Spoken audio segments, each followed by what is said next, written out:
धन्यवाद सुचार जी। सबसे पहले विक्रमपुर की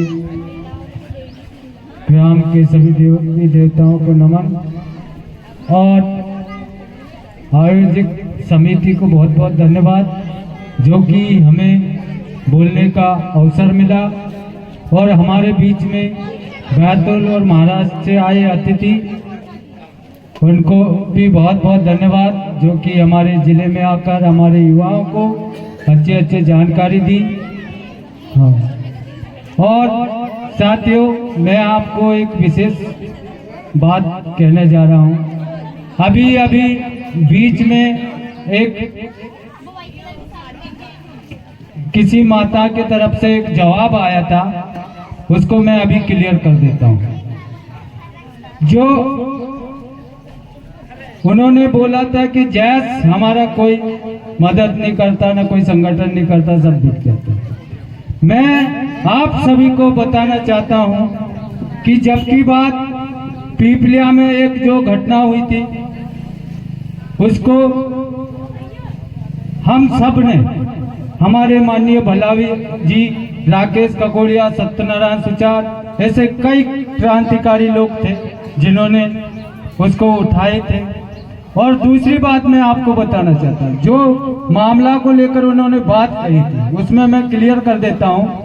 उन्होंने कहा था वहाँ कोई शांति समिति का बैठक था जिसमें एसपी, कलेक्टर और तमाम पदाधिकारी थे, उपस्थित थे।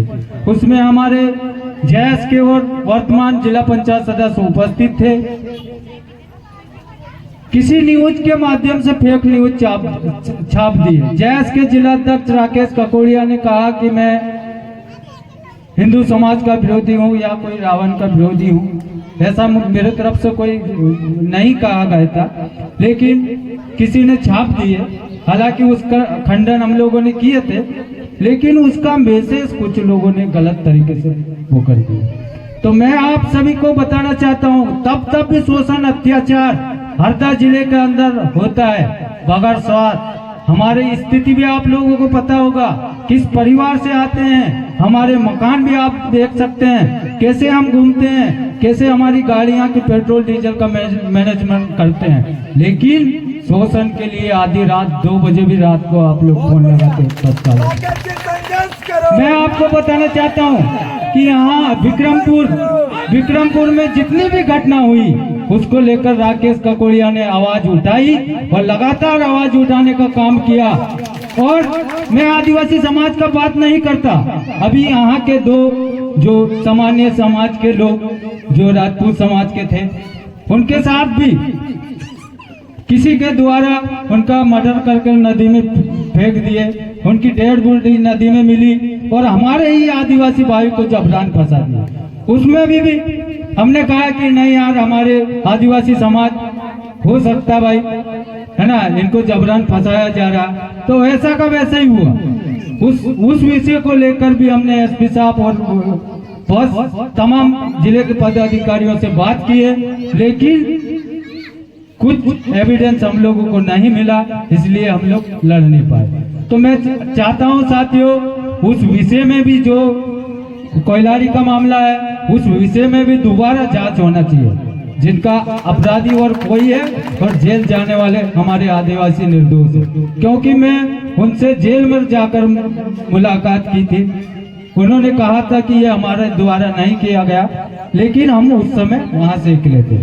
तो कहीं ना कहीं हमारे समाज को फंसाने के लिए कई षड्यंत्र और कई अलग अलग प्रचार किया जाता है। तो आप लोग बहुत समझदार हो और मैं आप सभी से कहना चाहता हूं कि मेरा जो नंबर आप सभी के पास अगर नहीं होगा तो दोबारा लीजिए, क्योंकि हम लोग पूरे जिले में कल भी हम लोग 25 सड़क मांगों को लेकर हरदा में चक्का जाम किए थे। वहां भी हजारों कार्यकर्ता उपस्थित थे और हमारी मांग को हमने शासन प्रशासन से 10 दिन का मोहलत दी है और 10 दिन के अंदर अगर हमारी मांग नहीं मानी जाती तो हम हजारों की तादाद में दोबारा वहां घेराव करने जाएंगे। साथियों, ये हमारी मांग है।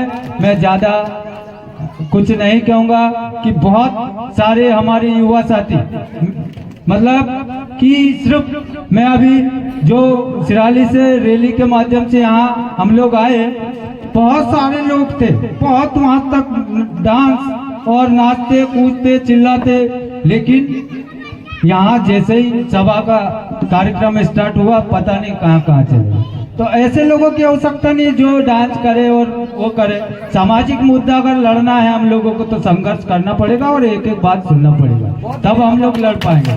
क्योंकि हमारी समाज और ये जो आने वाली पीढ़ी है ना, मुझे ऐसा लगता है कि अंतिम वक्त है हमारा। अभी नहीं तो कभी नहीं, अभी भी वक्त है कि जाग जाओ, अभी नहीं जागे तो कभी नहीं जागोगे। धन्यवाद। और आप सभी युवा साथियों का बहुत बहुत धन्यवाद, माताओं बहनों का, जो कि आप लोगों ने बहुत शांतिपूर्ण तरीके से सुना, इसके लिए आप सभी को बहुत बहुत धन्यवाद, बहुत बहुत बधाई, बहुत बहुत शुभकामना।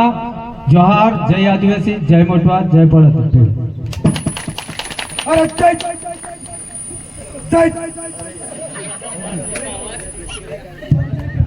जय जोहर का नारा है,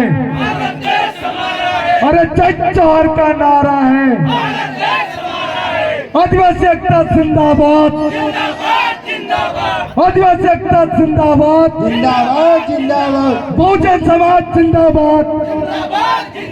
और इसी गड़गड़ाहट के साथ मैं आदिवासी छात्र संगठन के अध्यक्ष लोकेश जी कलमे को आमंत्रित करता हूं कि आप भी अपनी जो मार्गदर्शन है वो समाज के बीच में बढ़े, चंद शब्दों में क्यों ना हो, लेकिन समाज के बीच में आया तो समाज के दर्द को भी बताना जरूरी है।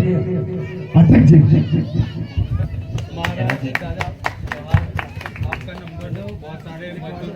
धन्यवाद सुजार भाई। आज इस हरदा जिले की पावन धरा पर भाई अमरावती से आए रितेश धुर्वे जी का मैं हृदय से स्वागत करता हूं, वंदन करता हूं, अभिनंदन करता हूं। साथ में पांसे जी और पांसे जी की पूरी टीम का मैं स्वागत करता हूं और तमाम साथीगण जो हरदा जिले से उपस्थित हुए हैं इस विक्रमपुर की धरा पर, मैं उनका भी स्वागत करता हूं। साथियों, बड़ा गौरव का विषय है कि आज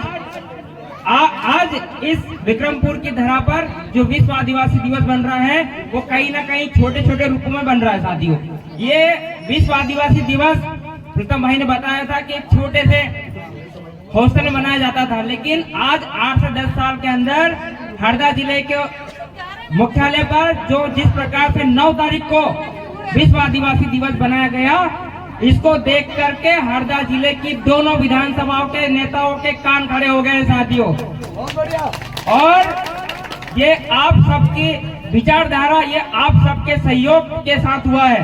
और जो छोटे छोटे प्रोग्राम हम साप्ताहिक कर रहे हैं, मैं इस पर एक शायरी कहना चाहूंगा कि वर्षा की बूंद छोटी सही लेकिन लगातार बरसनी चाहिए, और यदि ये बूंद लगातार बरसती रहेगी तो ये नदियों का रूप ले लेगी। साथियों, मैं आप सभी का पुनः स्वागत करता हूं और आप सभी को विश्व आदिवासी दिवस की हार्दिक शुभकामना देता हूं, वंदन करता हूं, अभिनंदन करता हूं। साथियों, एक छोटी सी बात और बोलूंगा कि आज जो सत्ताधारी सरकारें हैं, हम आदिवासियों को बांटने का काम कर रही है, हमारे आदिवासी भाइयों को बिखरने का काम कर रही है। साथियों, मैं ऐसी सत्ताधारी सरकार को चेतावनी देता हूं और ये उनको कह देना चाहता हूं, यदि आप लोगों ने हमारे आदिवासी भाइयों को बांटने का काम किया है तो सुन ले, भारत देश के अंदर आधे लोग आदिवासी हैं, आधा आधा हिस्सा लेंगे, इसके बाद ही मानेंगे। साथियों, चाहे